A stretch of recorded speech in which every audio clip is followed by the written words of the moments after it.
Tell me how should I move on from the weather, couldn't make it through a storm. Through it all you see. First, how you doing? How you been? I'm awesome. How are you? I'm pretty good. All right. Now, where did you get to start? Like in music, period. In music,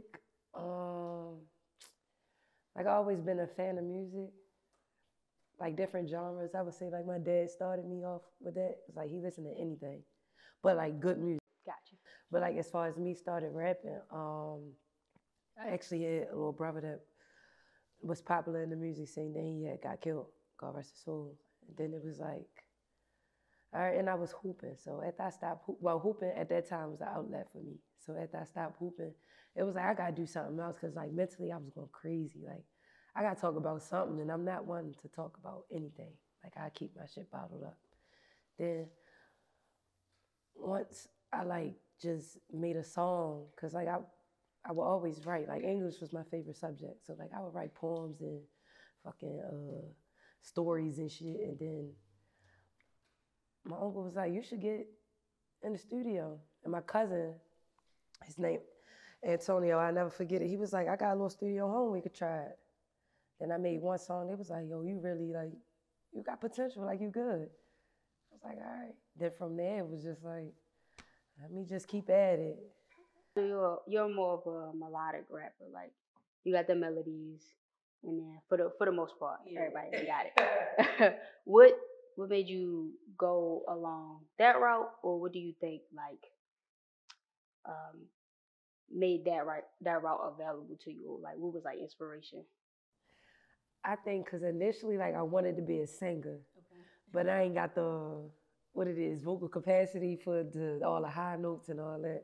I ain't got that. I just got like I could be like a Drake or something, like or like you said, melodies. And like I could do all that. So I was like, let me interpret that into my rapping. But like started off rapping, I wasn't doing the auto tune or like giving like a singy type vibe to it. It was just like straight raw vocals, all that. Until I started going to a different studio, and it was like, oh shit, well, maybe let me try this. And then I ain't even gonna lie. I lied to you not. It was like once Baby and Gunna started rapping, and then they was like giving a little singy-ish to their shit. I was like, all right, let me try it. And then from there, I just stuck with it. What would you say is like your process for creating music? How I go about it, like I literally gotta go through something to be able to write. Like if I'm not going through, that's why it take me so like I don't know if you notice or like you pay attention to when I drop or something like that. It take me so long to drop something because I actually gotta go through something. I can't just be making songs off the top of my head. Like I ain't never been that type of artist. But as far as like when I do go through something and how my writing process is, I find a beat, like I listen to beats all day. Then it'll just be that one like, oh, I'm feeling this. Let me put how I feel on it. So your EP, The Plug Daughter.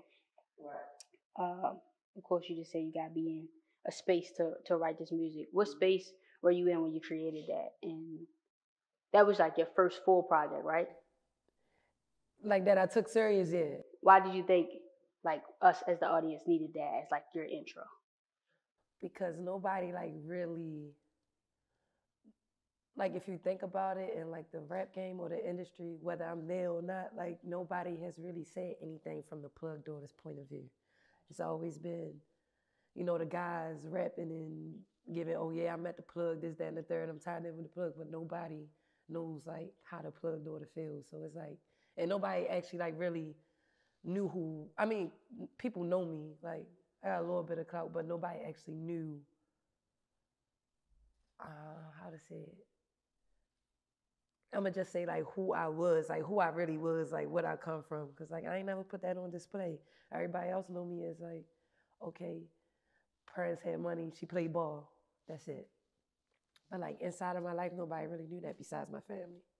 How did you feel like releasing that? Because like you said you held on to that for a while, so how did you feel about it? I ain't even gonna lie, at that moment, like when I was writing it and going through that process, like it felt good. Like I was getting money. Not from my dad either. Like it was like my own money. Like, shit, I'm getting money. I feel good. Let me talk about it. Like, and then at that moment, I was like, think I was kind of sort of single. And it was like, I was basically living a life. Like I was traveling and all that. I rarely was here. So it was like, I feel like this. Like, I think two of those songs I made in Miami. Okay. So that was huge for me. I mean, it felt good. If somebody needed to, they didn't know you, but they wanted to get to know you, and they needed like, I guess, like a little blurb, a synopsis of who you are, which song from that EP they would have to listen to? What you got? Plug Love, you got Trap Jumping Like Jordan, you got Trap and Turn Sport, I would say that. Okay. That probably like describe everything down to a T without giving you like too much information. What's like the hardest time you ever had like creating a song? Oh my God, I think I've recently had I flopped in the studio. That was the first time I ever did that. I booked 3 hours. It was like $100 an hour out at Aesthetic Recording Studio in Laurel. And I just, for some reason, I could not get it together. Like, we literally spent 3 hours on one song and I didn't even complete the song. And I was like a little disappointed in myself because I ain't never like came like that. Like, if I'm booking 3 hours in the studio, I'm gonna at least do 3 or 4 songs. Mm-hmm. Like, that was just how I move. Like, if I'm gonna spend my money, I'm gonna get my money's worth. But after that, I was just like, shit, I ain't been to the studio since. Do you think it was the topic of the song or just like that moment? Like, I just ain't feeling it. I wouldn't say the topic. It might have been a topic because the engineer kept saying, my guy V, he kept saying, you need more emotion in the song. And I'm just thinking like, like I ain't never really.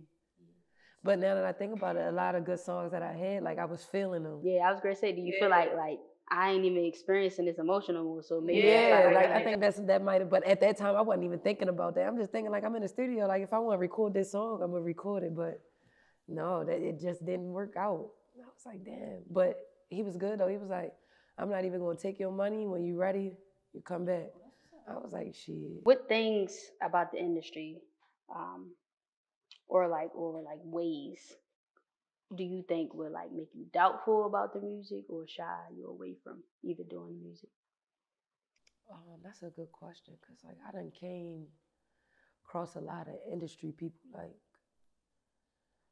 if I was as passionate about it and like really look like this what I want to do, I would have probably already been signed. That's how many people I done came across. But I don't really like the fact that I think what shies me away from it is maybe them either being intimidated by me or not, or trying to like change who I am. Like when I'm already feminine, even though like I might not dress like it sometimes, like well most of the time, like I'm very feminine. Like I don't play a lot of stuff like the nails, like all that. Like I'm one of them, but I'm still dominant in a sense. Like I'm not submissive. Like I'm gonna stand on how I feel. That's with anybody, guy or whoever.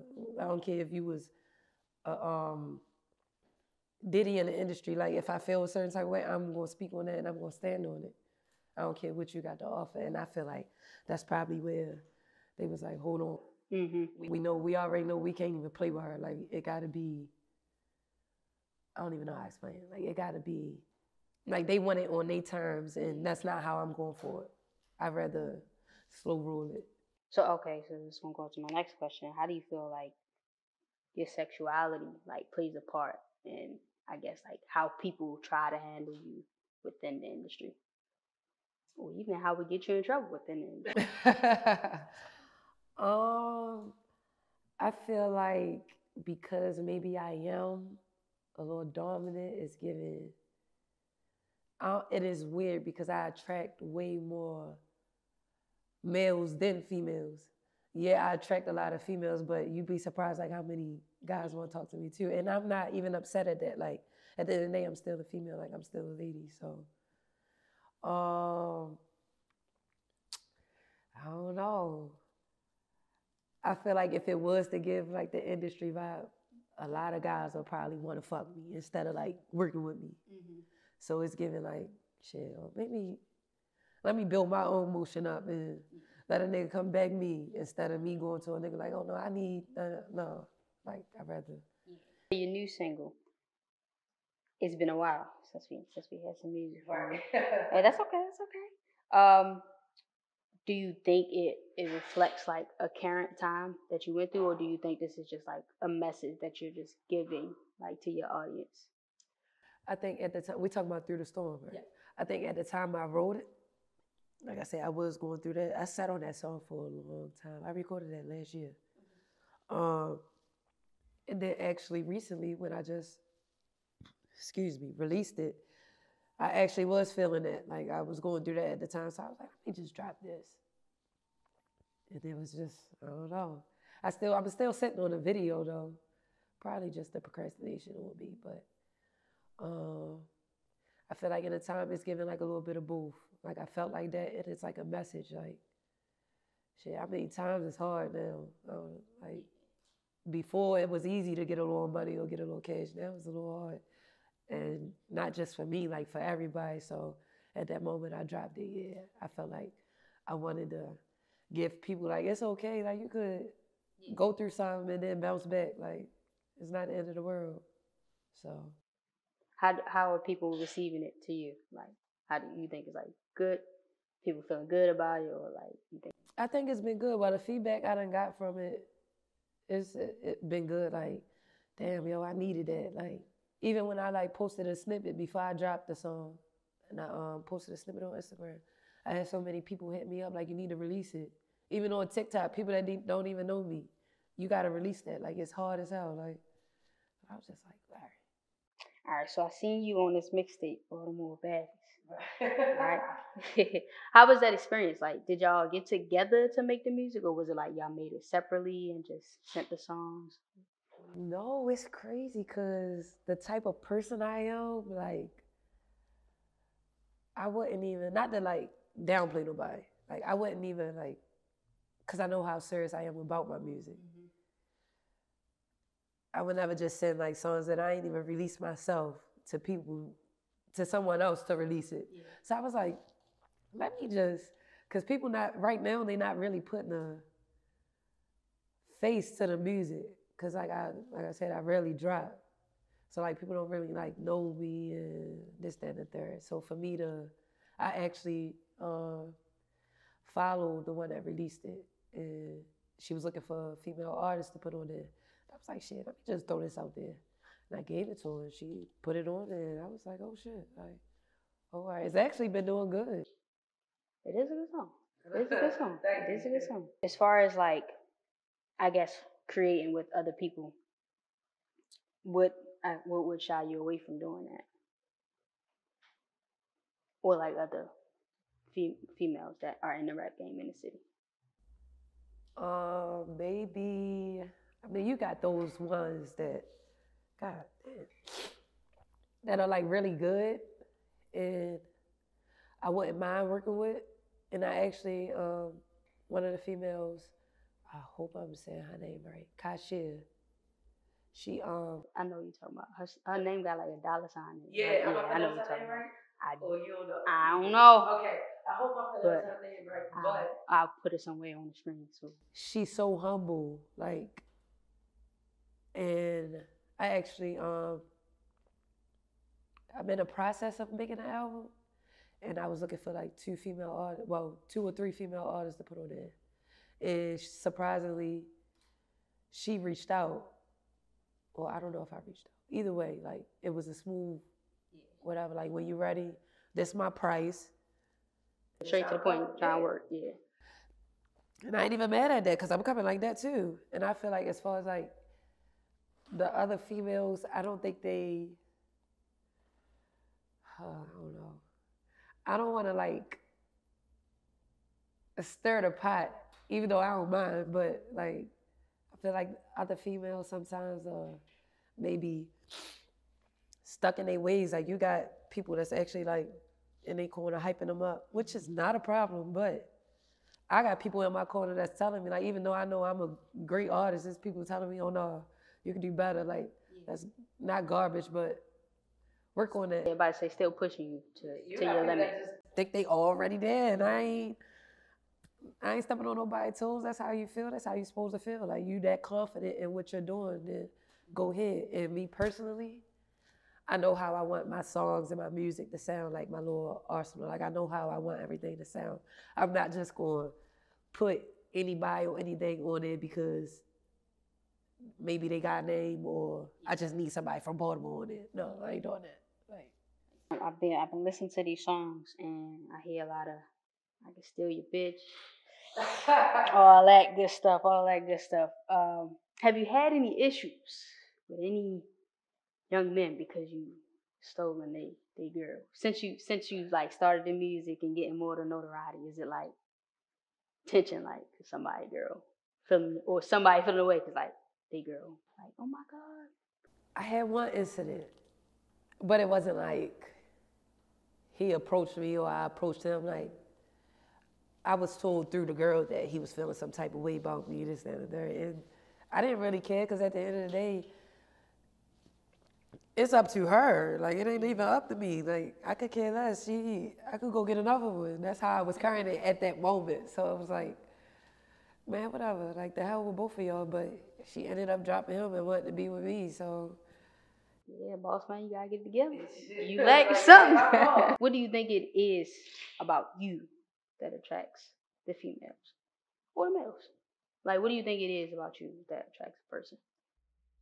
I think maybe it's how confident I am and probably my vibe. Like I said before, like even though I'm dominant, I don't come off as that. Like I'm real cool, like I'm chill. Like I'm not about to get mad because a nigga want to talk to me or a nigga coming at me like that. Like I'm not about to get mad over that. And I think a lot of it is like niggas' pride too. Like, oh yeah, I want to be the one that whatever with her, which is all right, cool. Go ahead, toot your little horn, but I still like at the end of the day, I still got nigga traits about me. Mm-hmm. Like I've seen my father have multiple women and basically move like that. Like I ain't tripping off y'all. Like I'm the one. Like bitch, I'm the catch. You either gonna run after me or you're not. Even though I don't carry it like that, but. And it's a little bit of both. Like I say my mother dog niggas. So it's like, at this point, all right, I'm taking both, I got the best of both worlds here. Like a nigga ain't ready to break my heart. And a female damn sure ain't about to do it. I'm not even about to give somebody that chance. But if I really like genuinely fuck with you, you might have a slight chance of like breaking my heart. And then I'm like, oh shit, all right, let me get my, like slight.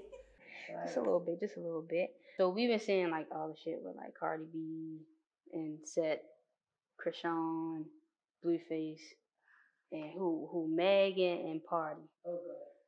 What do you think is needed for a successful relationship with them, like entertainment business?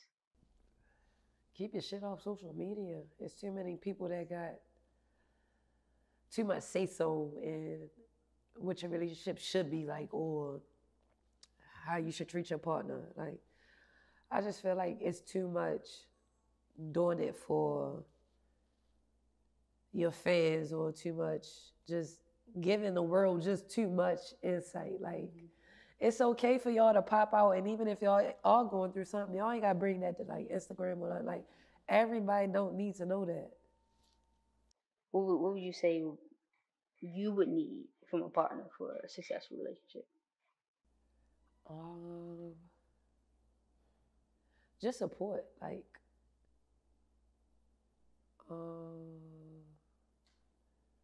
support and loyalty, I guess. Like I ain't gonna lie, there's been times where like I have a partner right now, like I'm in a relationship. It's been times where I ain't have it, whether it was I ain't have it financially, physically, emotionally, like I just wasn't there. And she like picked that up. And whatever I want to do, if I'm real passionate about it, she's standing there beside me. Like it's not giving, oh, I don't think you should do that because, no, it's giving, if that's what you want to do, that's what we gonna do. And that's all I be needing to hear for real, because you tell me that, I'm gonna run with it. Like, yeah, like tell me, I think recently I had just went to Zara and I had all the shit to pay for, but I spent like $300 in Zara.